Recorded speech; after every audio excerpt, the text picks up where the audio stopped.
Hello and welcome to the Down Under Visa Philippines to Australia podcast series. I'm your host, Jeff Harvie, registered migration agent with Down Under Visa, the premier Australian migration agent in Manila, Philippines, specialising in visas for Australian Filipina couples. We hope you enjoy this podcast and hope it proves useful to you. Please feel free to share this with your partner and with any of your interested friends. Let's get started.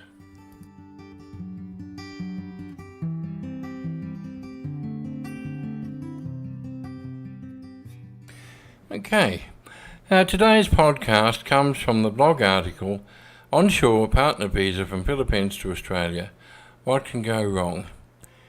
Now look, again, if you like this, please share this, particularly if you have a partner, you really should share it with them, okay?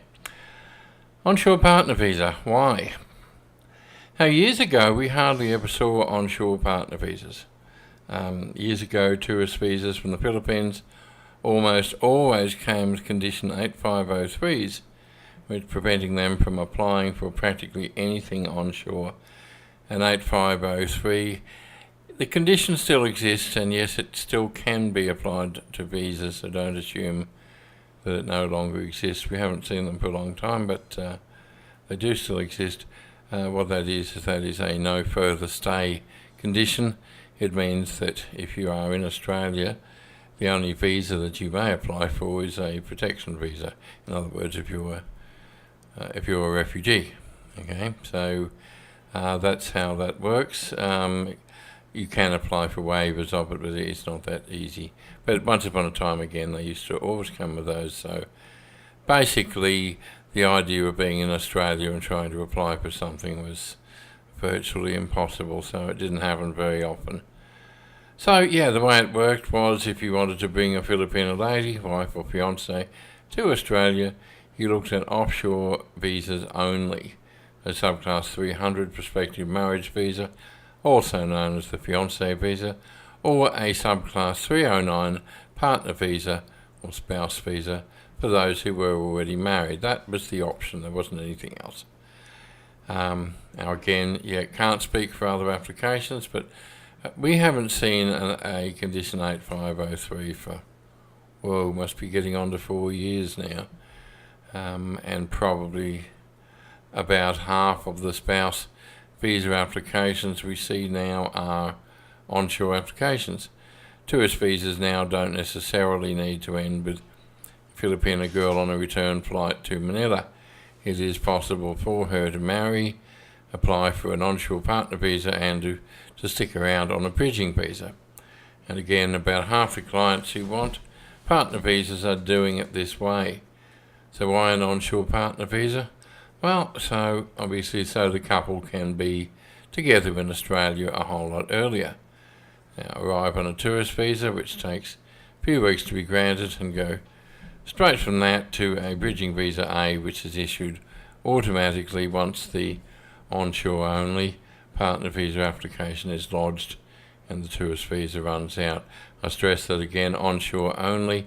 If you are applying for an offshore partner visa, well, you just plain can't do that, okay? You cannot apply for an offshore partner visa and then and then expect to get a bridging visa with that.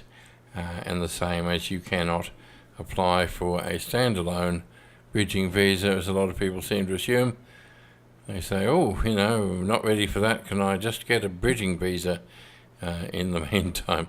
Well, it doesn't work like that, okay? Now, onshore partner visas, good or bad? Okay, that's the leading title. It's there to grab your attention. Obviously, onshore partner visas are good because they let you and other Australian Filipino couples get together and get to stay together. But they can have a bad side if treated without a great sense of responsibility and of urgency. The more responsibility they're treated with from the start, the less urgency, the less stress, and the less that can go horribly wrong. And I'll just chirp in here very quickly just to make something abundantly clear. You may apply for a tourist visa to go to Australia and there is nothing wrong with applying for a partner visa while you're there. The point, though, is that your primary reason for being together should be so you can spend time together and enhance and let your existing relationship further develop. While you're there, yes, you may apply for a partner visa if you are entitled to do so. There's nothing wrong with that as long as that wasn't your primary reason for going there. Okay, now where are we? So why is this so? Because they come with a deadline. Partner visas come with a deadline. Okay, the tourist visa will run out and the partner visa must be lodged before that happens, or your poor little lady will find herself unlawfully inside Australia, what the Americans call an illegal alien, and you cannot let that happen. Apart from the risk of overstaying, there is the risk of a lousy partner visa application being lodged because you never managed to get everything that we needed. Surely not, I hear you say. How could an enthusiastic down-under visa client not organise an onshore partner visa within 3 months? Could such a thing happen? Yes, and it happens far too frequently. As my son and office manager Jeremy said to a client once, this is why we at down-under visa are ageing at twice the normal rate. Had a few hard weeks when he said that. Clients who left everything to the last minute. Did we lose any? No. Did we lose any sanity and gain a few more wrinkles and grey hairs? Yes, I would say most likely we did. And honestly, there could have been some tragedies. And are all applications as good as they could be? Well, they're close. We do our best, but honestly, no, not as good as they could be. We detest rush jobs. We don't like them. We discourage them very strongly. Okay, and we certainly will tell you how it is. We'll tell you that it's really, you have to be realistic. You'll find there's a lot more work in this involved than you could possibly imagine. If you're wondering, gosh, why do they charge so much for this? The funny thing is, I've never had a client ever get to the end of preparing a partner visa application and say, well, that was a big rip-off, wasn't it? They've invariably said, I don't know how you managed to get all that done for the money that we paid you. That's not, marketing waffle. That's absolutely true. It blows them away when they realise, my goodness, we never knew there was so much work involved in this. And they're quite impressed that we managed to keep calm and manage to see them through to the end. It can be a bit of an emotional thing for people, as you can probably guess. Now, partner visas, onshore application, key to success. Success, yes, you need to want this. Now, this is your future happiness and the rock that you will build the rest of your life on, your marriage, your permanent relationship, your committed relationship. You will find once you are a happy, stable, married person that this is what you build everything on. So, yes, it matters, absolutely, my goodness. It's something you need to take very seriously and not something for the last minute. So be prepared for some work and especially for some changes and some challenges. Changes and challenges, I hear you say. Yes, changes and challenges. You will have to make some major changes because whether you're married or leading a de facto relationship, they will be pretty dubious about your genuine spousal relationship if your onshore partner visa application shows you have nothing in place that ties the two of you together or shows a genuine shared life and a shared future. Now, this is an article, this is a podcast, this is from a blog article, and it's not a list of requirements. If you're not already our client, we'll sign up and we'll tell you all you need to know and we will guide you through. This is why you get little satisfaction in emailing me or any professional migration agent and asking, what are my requirements? You don't email a restaurant and ask for recipes either.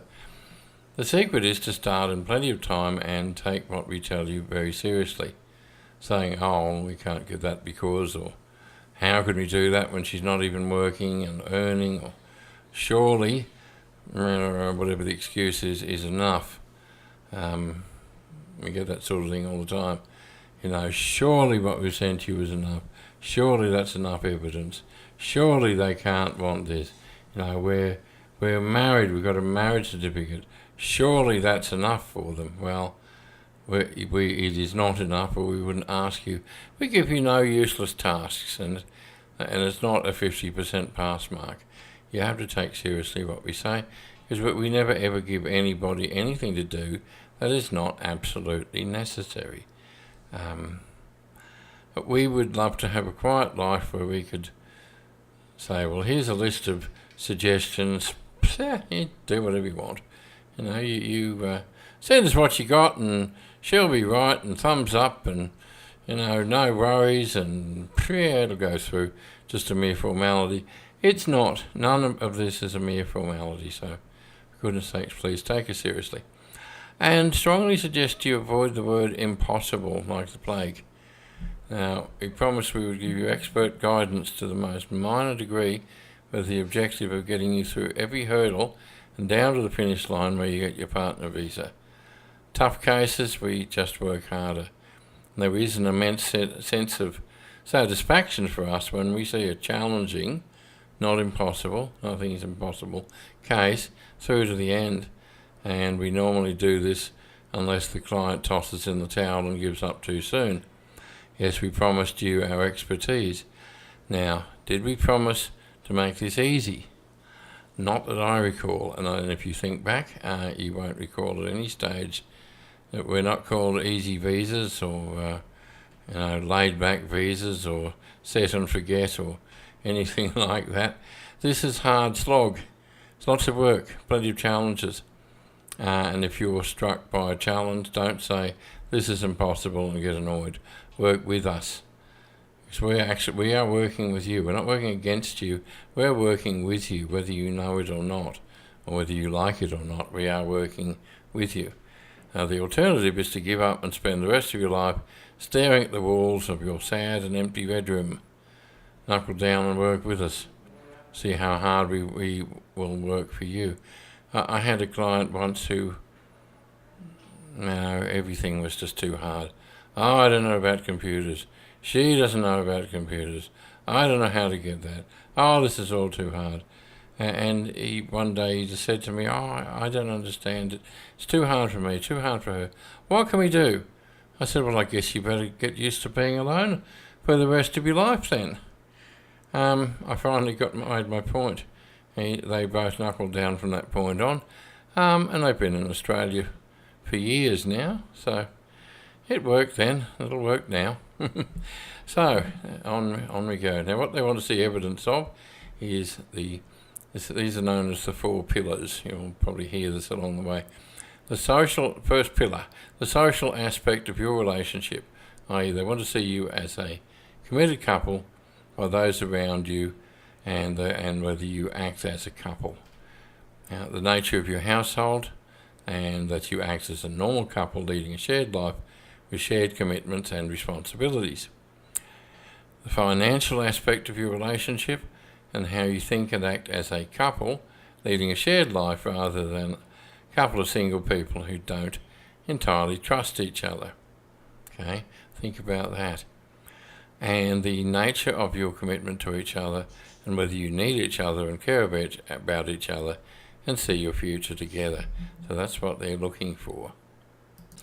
And we will squeeze you hard to make sure that you give us something that we can give them to show them exactly that. So everything we ask of you is for just that. It's to show the department staff that you have a genuine relationship and are deserving of a visa. This is not nonsense or the vulgar equivalent. We get a bit of that. I think you know what I'm saying. It's not too much. It's not impossible. We do know what we're doing, and we've been doing this for a long time. We ask nothing of you that hasn't been done many times before by other clients who've gone through this process. Yeah, there have been hundreds and hundreds and hundreds of them. Goodness me, probably thousands if I really worked it out, who are together in Australia and happy as pigs in mud. And we haven't killed a single one of them along the way.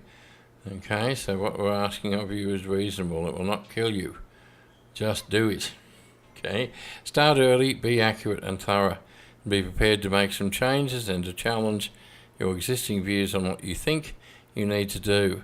Be prepared to listen and to be guided.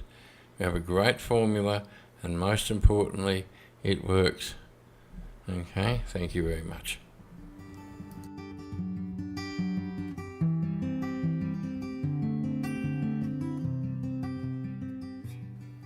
Well, that brings us to the end of another episode of the Down Under Visa Philippines to Australia podcast series. Thank you very much for joining us. We hope you enjoyed and we hope you found this useful. Australian visas from the Philippines are not easy and the outcome matters, as you well know. Please feel free to contact us anytime if you need some further help. And we look forward to talking to you again next time. Bye bye.